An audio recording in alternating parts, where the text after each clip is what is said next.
찬송가 342장입니다.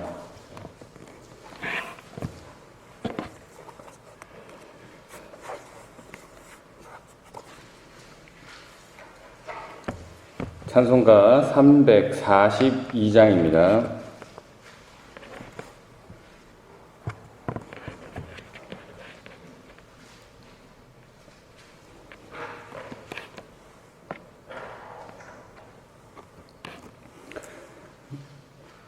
너 시험을 당해 죄 짓지 말고 너 용기를 다해 곧 물리쳐라. 너 시험을 이겨 새 힘을 얻고 주 예수를 믿어 늘 승리하라. 우리 구주의 힘과 그의 위로를 빌라. 주님 내 편에 서서 항상 도우시리. 내 친구를 삼가 잘 선택하고 너 언행을 삼가 늘 조심하라. 너 열심을 다해 늘 충성하고 온 정성을 다해 주 봉사하라. 우리 구주의 힘과 그의 위로를 빌라. 주님 내 편에 서서 항상 도우시리. 잘 이기는 자는 상 받으리니 너 낙심치 말고 늘 전진하라. 내 구세주 예수 힘 주시리니 주 예수를 믿어 늘 승리하라. 우리 구주의 힘과 그의 위로를 빌라. 주님 내 편에 서서 항상 도우시리. 아멘. 하나님 감사합니다. 오늘도 이 아침 하나님께 우리의 마음을 드리려 이 자리에 나오게 하시고 주님을 찬양하게 하시고 주님을 예배하게 하심을 감사합니다. 우리가 첫 시간을 드렸던 것처럼 오늘도 주신 이 하루, 연장시켜 주신 이 호흡을 온전히 하나님께 드려지는 그런 하루 될 수 있도록 인도하여 주시옵소서. 감사합니다. 예수님 이름으로 기도드립니다. 아멘. 오늘 우리에게 주신 하나님의 말씀은 잠언 23장 15절에서부터 35절까지 말씀입니다.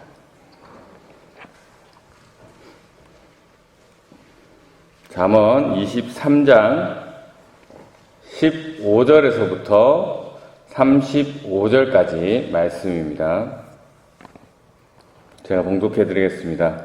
내 아들아, 만일 내 마음이 지혜로우면 나 곧 내 마음이 즐겁겠고 만일 내 입술이 정직을 말하면 내 속이 유쾌하리라. 내 마음으로 죄인의 형통을 부러워하지 말고 항상 여호와를 경외하라. 정령이 내 장래가 있겠고 내 소망이 끊어지지 아니하리라.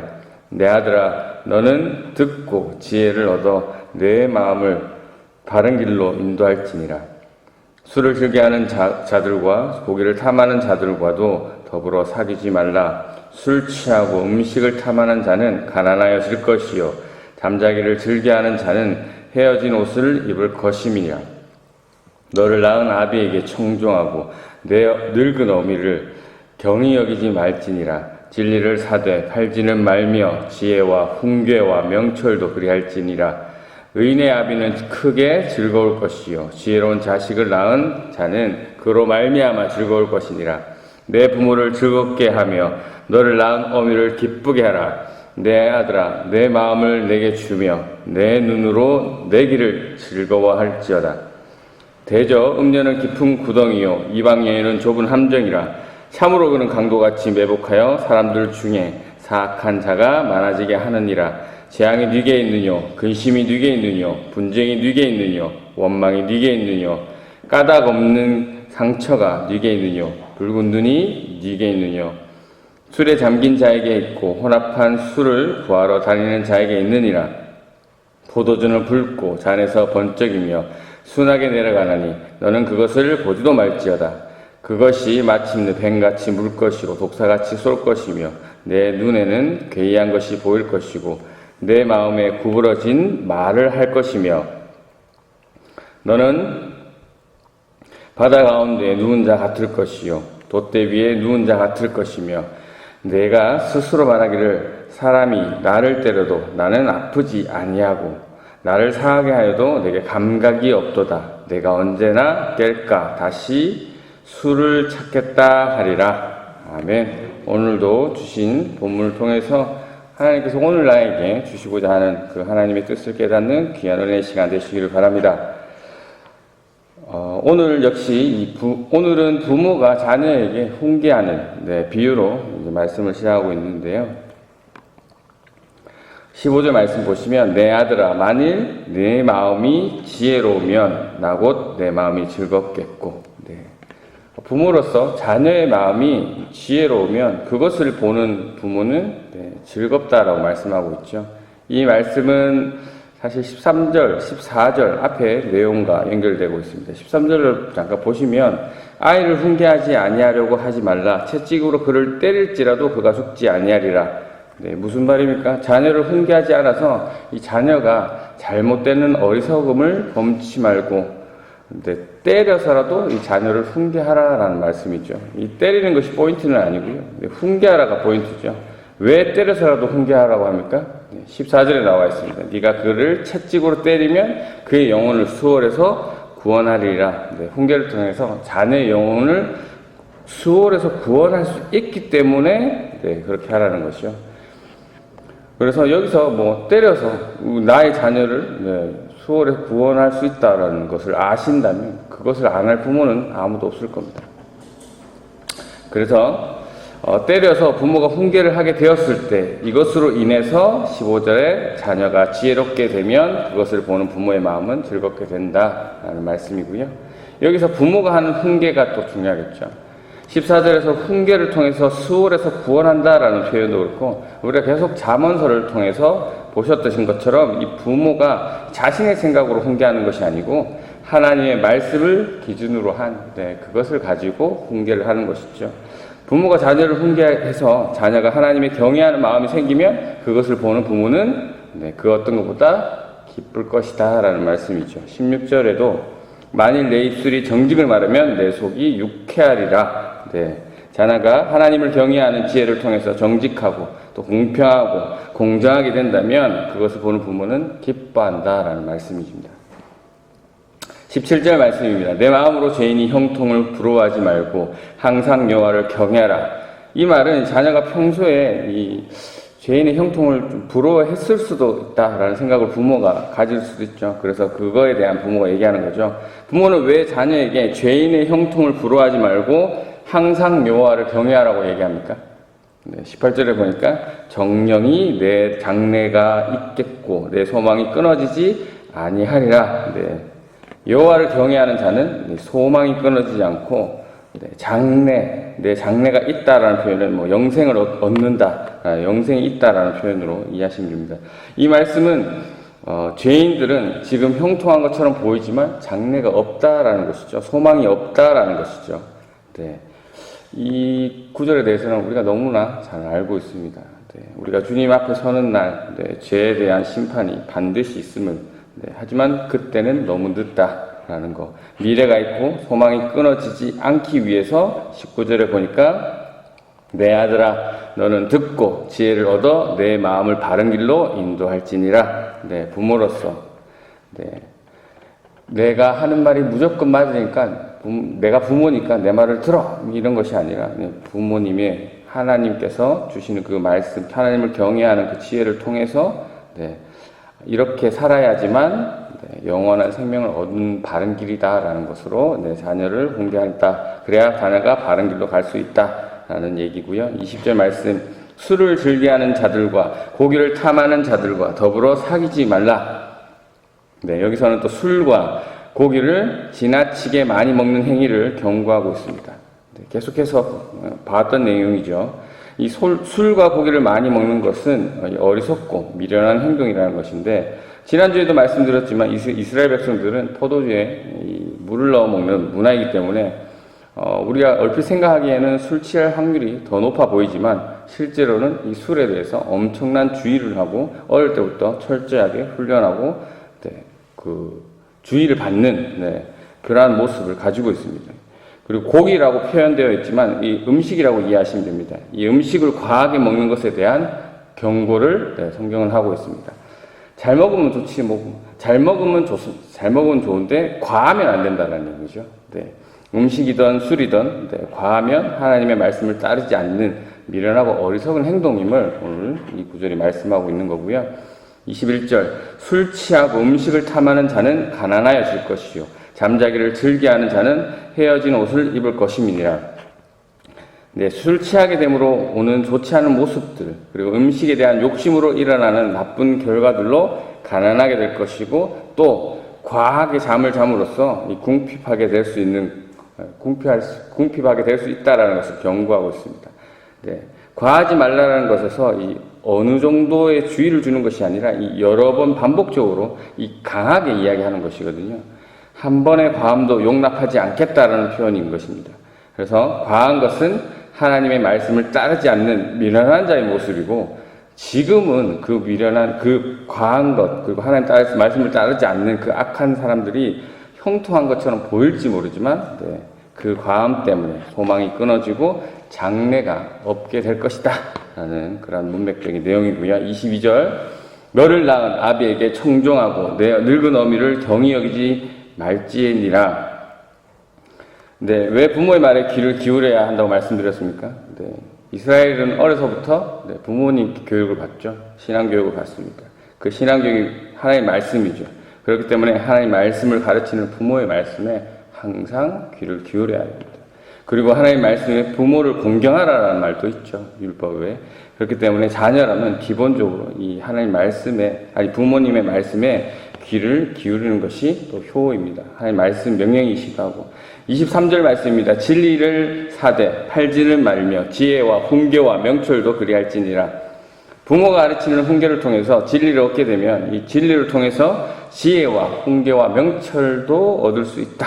네. 그러므로 진리는 그 어떤 것보다 최고의 가치를 지닌 것이니까 어떤 것을 이용했으더라도 이 진리를 사기 위해서 값을 지불해야 하더라도 얻어라라는 말씀이고, 그래서 무엇보다 귀하게 얻은 이 진리를 잊어버리는 어리석음을 범치 말라라고 말씀하고 있는 겁니다. 24절, 25절은 이 진리를 얻는 것이 부모를 기쁘게 한다라는 말씀이고요. 26절에 보시면 내 아들아 네 마음을 내게 주며 내 눈으로 내 길을 즐거워할지어다. 네, 부모가 가르치는 훈계, 즉 하나님의 말씀에 마음을 주며 부모가 하나님의 말씀대로 살았던 모습을 이 자녀가 눈으로 보고 너도 즐거워하라. 네, 라는 얘기를 하고 있습니다. 27절 말씀입니다. 대저 음녀는 깊은 구덩이요 이방 여인은 좁은 함정이라. 네, 여기서 음녀는 결혼하지 않는 매춘부를 이야기하고요. 이방 여인은 결혼을 했으나 음녀와 같이 행실이 좋지 않은 여자를 이야기하고 있습니다. 그래서 음란한 여인의 유혹에 빠지는 것은 위험한 일이다 라는 얘기고, 28절에 참으로 그는 강도같이 매복하며 사람들 중에 사악한 자가 많아지게 하느니라. 이 강도같이 매복하여라는 이 해석의 원문은요, 누워서 기다리며, 먹이를 위하여서 누워서 기다리며 라는 뜻입니다. 즉 이 음녀가 유혹하기 위해서 누워서 꼬시는데, 이러한 악한 행동을 통해서 하나님을 멀리하게 하는 사람들의 숫자를 증가시킨다라는 말씀이고요. 29절, 재앙이 누게 있느뇨, 근심이 누게 있느뇨, 분쟁이 누게 있느뇨, 원망이 누게 있느뇨, 까닭 없는 상처가 누게 있느뇨, 붉은 눈이 누게 있느뇨. 네, 재앙을 당하고 근심하게 될 사람이 누구냐, 다투게 될 사람이 누구냐, 탄식할 사람이 누구냐, 이유도 모르고 또 상처를 받을 사람이 누구냐? 누가 붉은 눈이 되겠느냐? 30절에 보니까 술 취한 자들이 이렇게 될 것이라는 것이죠. 잔에 따른 포도주가 잘 발효되어서 붉고 번쩍이며 마실 때 순하게 부드럽게 넘어갈지라도 그것을 보지 말라. 주의하라는 말씀입니다. 술로 인해서 32절 취하게 되면 이 뱀과 독사에게 물린 것처럼 술 취함 때문에 목숨이 위험하고, 또 33절에 눈에 괴이한 것이 보이고 마음이 구부러진 말을 한다. 여기서 괴이한 것은 이제 곁길로 돌다, 또 가늠하다, 이상한 것을 이야기합니다. 그래서 술에 많이 취하게 되면 앞에서 말한 음란한 정욕에 휩싸이게 되고, 또한 판단력을 잃어버려서 음료의 유혹에 넘어가는 방탕한 모습을 가지게 된다라는 것이죠. 그래서 술 취하지 말라는 것을 강력하게 경고하고 있는 말씀입니다. 술 취한 자의 모습과 관련해서 34절에 보시면 너는 바다 가운데 누운 자 같을 것이요 돛대 위에 누운 자 같을 것이며, 바다 가운데 누운 자라는 것은 이 바다 위에 누워 있으면 어떻게 됩니까? 파도가 치죠. 파도 때문에 몸이 왔다 갔다 하니까 계속해서 속이 울렁울렁거린다, 그런 표현이고요. 그리고 돛대 위에 누운 자라는 것은 이제 돛대 위에는 원래 사람이 있을 수 없죠. 그런데 이런 표현을 한 것은 그만큼 술 취하면 위험한 상태가 된다, 아주 위험한 상태가 된다라는 것입니다. 35절 말씀입니다. 네가 스스로 말하기를 사람이 나를 때려도 나는 아프지 아니하고 나를 상하게 하여도 내게 감각이 없도다. 내가 언제나 깰까 다시 술을 찾겠다 하리라. 술에 취하면 고통을 못 느끼고, 술이 깨면 바로 술을 찾는 이 중독자의 모습을 표현하고 있습니다. 오늘 말씀 정리하면서 묵상하도록 하겠습니다. 오늘도 한 구절 한 구절이 다 주옥 같은 하나님의 말씀이지만, 우리가 이 오늘 본문을 통해서 어떤 포인트를 또 살펴보면, 또 부모는 하나님의 말씀을 기준으로 자녀를 훈계해야 한다. 그것으로 자녀를 수월에서 건질 수만 있다면 훈계와 채찍을 해서도 채찍도 필요하다라고 말씀하고 있습니다. 지혜로운 부모라면 자녀에게 많은 재산을 남겨주고 다양한 경험을 해주는 것보다 하나님의 말씀을 따르며 살아가는 모습을 남겨주어야 한다라는 말씀이죠. 여러분 어떻습니까? 여러분은 자녀들 또는 손주들에게 어떤 모습을 보이고 있습니까? 이 잘 먹고 잘 사는 것을 바라고 그들에게 그렇게 보여주고 있습니까? 아니면 하나님의 말씀을 따라 사는 것을 바라고 그렇게 보여주고 계십니까? 자녀의 어떤 모습이 여러분에게 기쁨과 감사가 되고 있습니까? 이 자녀가 건강하고 일 잘하고 좋은 가정을 꾸리고 잘 먹고 잘 살고 있기만 하면 그냥 그저 감사합니까? 오늘 본문에 나오는 부모는 분명하게 말하고 있습니다. 자녀가 하나님의 말씀을 따르는 마음을 가질 때 그것이 부모에게 기쁨이 된다라고 말씀하고 있습니다. 여러분은 여러분의 자녀가 바른 신앙으로 살아가는 것이 그 어떤 것보다 기쁘고 감사한 일임을, 근데 이 일이 가장 중요하고 가장 우선순위 되어야 함을 인식하시고, 실제로 자녀들을 대할 때 어떠한 것에 더욱 기뻐하시는지 여러분의 모습을 이 시간 한번 점검하고 살펴보시기 바랍니다. 혹시 자녀가 세상적인 기준을 요구하고 또 그것을 기뻐하고 있는 것은 아닌지 살펴보시기 바랍니다. 26절에 나오는 것처럼 자녀들의 자신들의 눈으로 우리 부모가 하나님의 말씀을 따라 살아가는 길을 보고 즐거워할 수 있게 하도록 여러분의 모습을 언제나 살피시고 정말 하나님 뜻대로만 하나님 말씀대로 순종하고 따라가는 것이만이 자녀에게 줄 수 있는 가장 귀한 선물, 가장 귀한 기쁨임을 잊지 않고 그렇게 살아내는 지혜로운 부모님이 되시기를 주님의 이름으로 축원합니다. 이 시간 함께 기도하실 때 하나님 오늘 말씀을 통해서 부모로서 저의 모습을 한번 살펴보게 하심을 감사드립니다. 나의 자녀들을 대할 때 그 어떤 것보다 하나님의 말씀을 따르는 삶이 가장 최고임을 깨닫는 그러한 통로로 저희들을 사용해 주시고, 무엇보다도 내가 그렇게 살아내는 모습을 보고 자녀들이 기뻐할 수 있도록 그렇게 인도해 달라고 기도하시고, 또 내 자녀들이 믿음으로 오직 하나님을 경외하는 자가 되게 해달라고 기도하시고, 또 엘리베이터와 환우들을 위해서 기도하시고 자유롭게 돌아가도록 하겠습니다. 기도하겠습니다.